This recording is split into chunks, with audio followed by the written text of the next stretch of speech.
पालिका, नगर पंचायत व वार्ड आदि के चुनाव घोषित हो चुके हैं, जिसका बीएसपी स्वागत करती है। साथ ही ये भी उम्मीद करती है कि यूपी सरकार व नगर निकाय से संबंधित अधिकारी ये चुनाव पूरे तौर से फ्री एंड फेयर कराएं तथा नगर निगम का भी चुनाव ईवीएम से न करा के इसे भी सीधे तौर पर बैलेट पेपर से ही कराएं।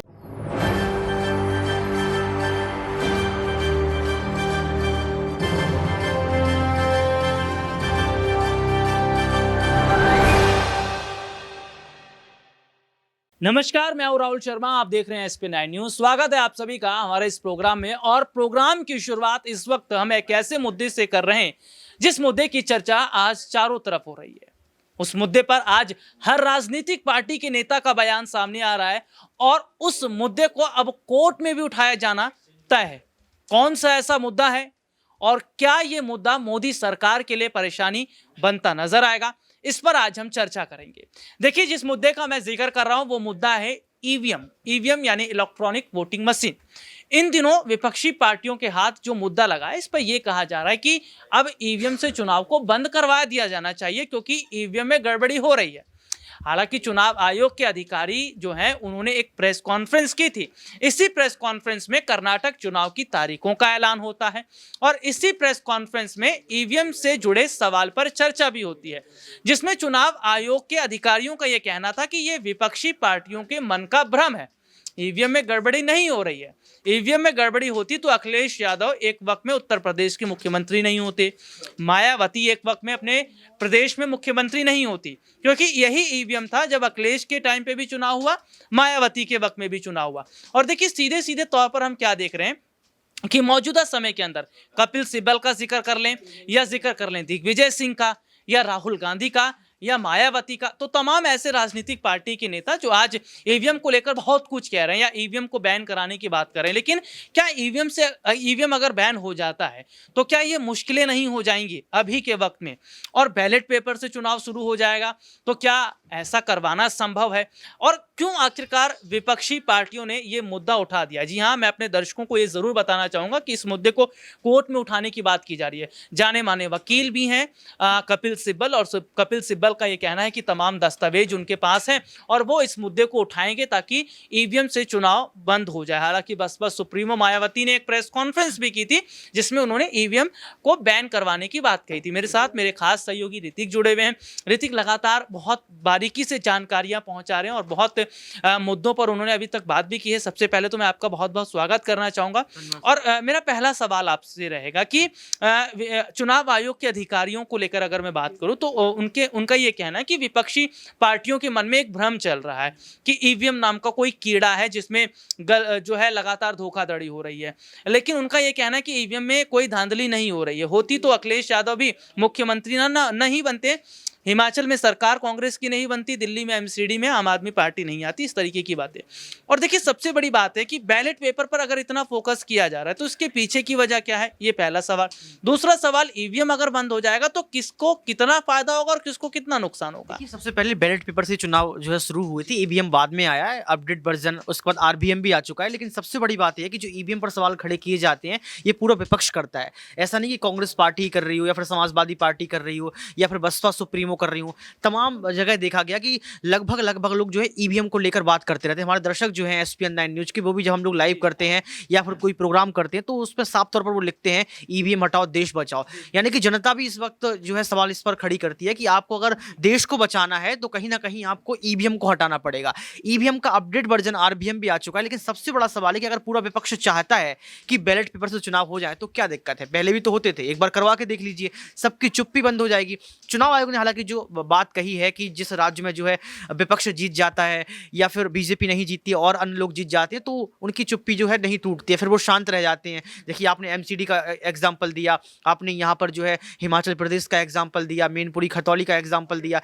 मैनपुरी खतौली की अगर हम बात करें तो आपको याद होगा कि ईवीएम की बैटरी खत्म हो गई थी, ईवीएम की धांधली जैसी खबरें आती हैं, ईवीएम चोरी जैसी खबरें आती हैं। कई बार देखा गया कि जब ईवीएम को बंद किया जाता है तो लोग उनको दुल्हन की तरह छोड़ने जाते हैं कि कहीं ना कहीं रास्ते में कुछ गड़बड़ी ना हो जाए। तो आप समझ सकते हैं कि ईवीएम पर अगर सवाल खड़ा किया जा रहा है तो इसलिए भी लाजमी है क्योंकि ईवीएम में जो है देश की जनता का भविष्य सुरक्षित होता है, नेता का नहीं। नेता तो कोई बन जाता है, लेकिन देश की जनता जिसको चुनती है वो चुनकर अगर नहीं आता है तो ये सवाल खड़ा करना ठीक भी है। अच्छा, मेरा एक सवाल और रहेगा कि विपक्ष ये कह रहा है कि चुनाव आयोग के जो अधिकारी हैं वो बीजेपी के साथ मिलकर ही काम कर रहे हैं, इसलिए बीजेपी प्लस चुनाव अधिकारी मिल दोनों जो हैं वो इस तरीके का पूरा जाल बनाए हुए हैं। हालांकि हमने उत्तर प्रदेश के निकाय चुनाव को लेकर भी अगर देखें 16 और 96 दोनों सीटों पर चुनाव होने, चुनाव की तारीखों का ऐलान हुआ, लेकिन चुनाव की तारीखों के लेट होने की क्या वजह है?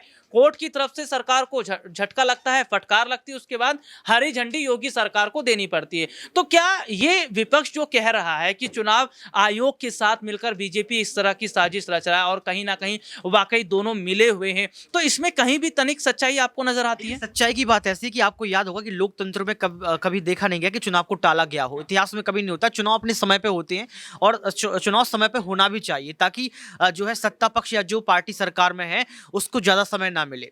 यहाँ पर देखें, दिल्ली एमसीडी का मैं एग्जांपल देना चाहता हूँ। यहाँ पर केजरीवाल और तमाम नेताओं ने ये बड़ा आरोप भी लगाया था कि यहाँ पर चुनाव आयुक्त को ये डर है कि कहीं ना कहीं उनके घर ईडी सीबीआई ना पहुंच जाए। डर उनको भी है। आपको याद होगा जब दिल्ली एमसीडी के चुनाव होने थे तो एकीकरण का मुद्दा लेकर आए। प्रेस कॉन्फ्रेंस इसलिए होनी थी कि तारीखों का ऐलान होना है, लेकिन यहाँ पर चुनाव आयुक्त ये बोलते हैं कि केंद्र की सरकार चाहती है कि निगमों का एकीकरण कर दिया जाए। तो आप समझ सकते हैं कि जो एक आरोप यहाँ पर लगाया जा रहा है चुनाव आयोग या चुनाव आयुक्तों पर, वो विपक्ष लगाता रहता है, लेकिन इसमें कितनी सच्चाई है ये तो वक्त तय करेगा। जी, बहुत बहुत शुक्रिया आपका। ये तो वक्त तय करेगा। और देखिए, सबसे बड़ी बात अगर हम कहें तो फिलहाल वाकई जिस तरीके की स्थिति बनी हुई है वो ये जाहिर तौर पर बताती है कि अगर आज विपक्ष जो है वो तमाम मुद्दों को उठा रहा है तो इसमें कहीं भी जो है गलत नहीं है। और सबसे बड़ी बात अगर हम देख रहे हैं कि ये मुद्दा अगर कोर्ट में उठाए जाने की बात है तो कोर्ट में अगर ये मुद्दा उठता है तो क्या सत्ता पक्ष को नुकसान होता नजर आएगा? नाज़मीन हमारे साथ जुड़ी हुई है। नाज़मीन, बहुत बहुत स्वागत है इस प्रोग्राम में आपका। और पहला सवाल ये रहेगा कि कपिल सिब्बल का जिक्र कर लें, जाने माने वकील भी हैं, समाजवादी पार्टी में भी हैं, और ऐसे में कपिल सिब्बल का ये कहना है कि आज का मुद्दा नहीं है ईवीएम का मुद्दा हम बहुत पहले से उठा रहे हैं। जब वो कांग्रेस में थे तब भी इसकी चर्चा की जाती थी, लेकिन अब ये कह रहे हैं कि अब हमें ना तो चुनाव आयोग के अधिकारियों पर भरोसा है ना मोदी सरकार पर, हमें भरोसा है कोर्ट पर, और कोर्ट से हमें न्याय जरूर मिलेगा। तो ईवीएम जैसा मुद्दा अगर कोर्ट में उठता है, उस पर अगर सुनवाई भी होती है, तो क्या कोर्ट से कुछ इस तरह का फैसला आ सकता है जिससे बीजेपी को झटका लगे, या चुनाव आयोग जो है वो ईवीएम से चुनाव बंद करवा के बैलेट पेपर से शुरू करवा दे? देखिए, बात कोर्ट में जाने की है ईवीएम मामले को लेकर, तो साफ तौर पर यहाँ पर कहा जाए तो कोर्ट में ये मामला जाएगा और इस पर क्या फैसला आएगा ये बड़ी बात है। लेकिन इस पर फैसला आना ये बात है कि ईवीएम बैन होना, लेकिन ईवीएम बैन हो सकता है, नहीं हो सकता। बीते हम जिस तरीके से हमने एक शूट किया था उस दौरान भी यही बात सामने आई थी कि ईवीएम को बैन नहीं किया जा सकता। जिस दौर में हम चल रहे हैं और यहाँ पर ईवीएम से चुनाव होता है, हम यहाँ पर ईवीएम में धांधलेबाजी देख सकते हैं, कोई खराबी देख सकते हैं। इसका काम चुनाव आयोग का है कि वो यहाँ पर इसमें सुधार करे और इसे सही तरीके से चुनाव लड़वाए। लेकिन ईवीएम बैन आने की बात आती है तो तमाम विपक्ष पार्टियों और तमाम लोग अपनी आवाज़ तो उठाएंगे, लेकिन ईवीएम बैन करने की बात अगर आएगी और कोर्ट में जाने की बात आएगी तो ये बहुत बड़ा मुद्दा बन जाता है। लेकिन फिर भी इस पर सवाल बना ही रहेगा। नाज़मीन, एक सवाल और है। सत्ता पक्ष का तरफ से ये कहना है कि विपक्ष के पास कोई मुद्दे हैं नहीं, और विपक्ष जब चुनाव नजदीक आता है तभी ईवीएम का ढोल पीटना ये लोग शुरू कर देते हैं। तो विपक्ष की तरफ से जो सत्ता पक्ष की तरफ से जो कहा जा रहा है विपक्षी पार्टियों को लेकर, क्या वाकई वो ऐसा दिखाता है कि हाँ सत्ता पक्ष जो कह रहा है वो ठीक है, या विपक्ष जो कह रहा है वो ठीक है?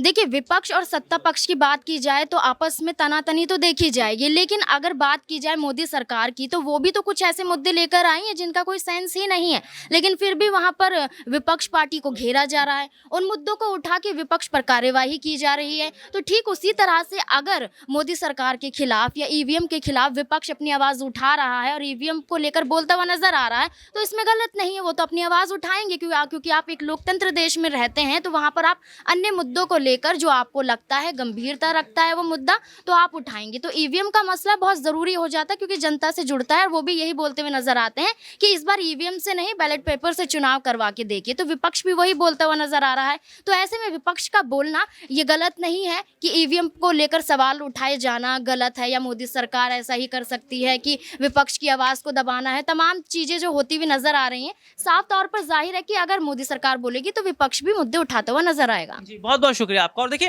वाकई जिस तरीके से हमने अब तमाम सहयोगियों से जो बात की है, उसमें एक चीज़ है कि विपक्ष जो बात कह रहा है, और मेरे एक सहयोगी ऋतिक जिन्होंने कहा कि ईवीएम में गड़बड़ियां पाई गई, बाकायदा देखा गया है। यूपी विधानसभा चुनाव के वक्त में भी जनता की तरफ से जो बातें निकलकर सामने आई थी वो ईवीएम को लेकर थी। तो विपक्ष अगर ईवीएम का मुद्दा उठा रहा है और अगर ये मुद्दा कोर्ट में जाता है, तो क्या वाकई वहां से बड़ा झटका जो है वो मोदी सरकार को लगता नजर आएगा। लेकिन कहीं ना कहीं जो चुनाव करवाने की बात करें, देखिए चुनाव आयोग के बहुत बड़ी जिम्मेदारी होती है, अधिकारियों की बड़ी जिम्मेदारी होती है कि चुनाव को निष्पक्ष तरीके से करवाया जाए, किसी तरीके की कोई दिक्कत ना हो। तो क्या आने वाले वक्त में ईवीएम से बंद होकर बैलेट पेपर से चुनाव शुरू होंगे? आज के लिए इतना ही, आपसे फिर दोबारा मुलाकात होगी, तब तक के लिए इजाजत दीजिए, नमस्कार।